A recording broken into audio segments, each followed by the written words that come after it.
Today I will be doing a video on Halloween Kills, a sequel to the 2008 movie Halloween, where it takes place directly after the first. And what a surprise, Michael Myers does not die in the fire. And the whole town goes crazy once they realize this, and chaos erupts, and a lynch mob is formed, and everyone wants to get a piece of Michael and to end the nightmare once and for all. I think I'm the one in a million who didn't like the first Halloween movie. One of my biggest complaints with that one was that it was a bland ripoff of other Halloween movies, despite being advertised as something brand new. I had low expectations going in with this. This sequel, however, ended up being a pleasant surprise. This is definitely not a perfect movie. The opening scene was underwhelming. It did get better after that. I was actually entertained and invested in most of this. Specifically, the suspense was a lot better.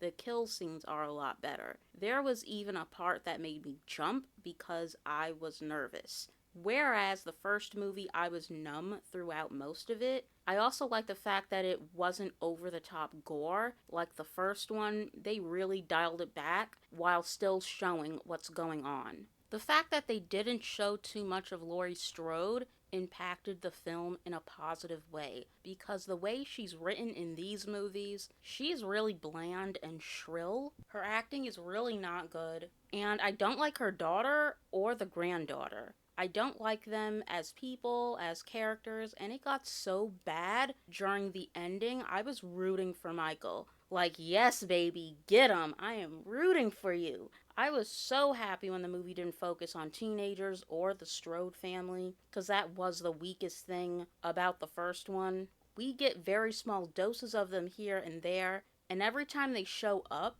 the movie starts to drag. Every time the granddaughter had a chunk of screen time, the life would just get sucked out of the film. I kept thinking, can Michael just kill this bitch? Speaking of characters, oh boy, a lot of the people in here are dumb.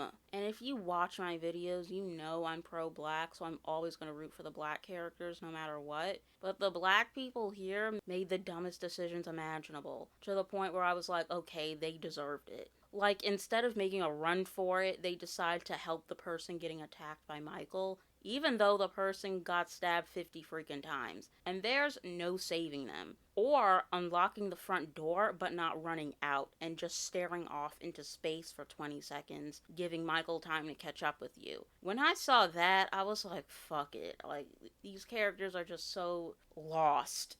As for the other characters, they're really over the top and they don't realize this, and they are their own worst enemy. Maybe Michael is doing this town a favor by picking them off one by one. Maybe the third movie will show them learning from their mistakes. And this is going to be a minor spoiler, but they have old characters from the original 78 Halloween, like Tommy Doyle and Lindsay, and they were just as annoying as adults as they were as kids, because I didn't like them in the original Halloween either. They were really bratty and annoying as hell, and it seems they didn't grow out of that. The nurse from the original movie didn't need to be here. She was just there just so the audience would go, wow, they got the real actors to play older versions of the characters. That's so cool. And that's it. Like, they really serve no purpose whatsoever. They could have been written out completely. They made it seem like, ooh, they're the original actors and this is gonna be so badass.